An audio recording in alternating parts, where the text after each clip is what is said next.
nageenyi jiraannaan waaqeffachuun hin danda'ama. Nageenyi jiraannaan qabeenya horuun hin danda'ama. Nageenyi jiraannaan nagadanii buufachuun hin danda'ama.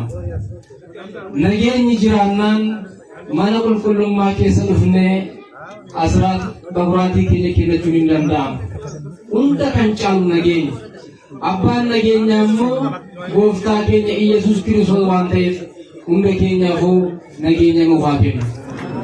Kiristaanotaa nageenyi kun awwaniif hin dhufu. Nageenyi waamaniif hin dhufu.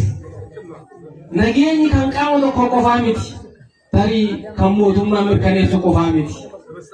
Paartiin siyaasaa kan mirkaneessan qofaa miti. Hidhattoonni meeshaa baatanii kan mirkaneessan qofaa miti. Nageenya jechuun kan hunda keenyaati. Haala qilleensa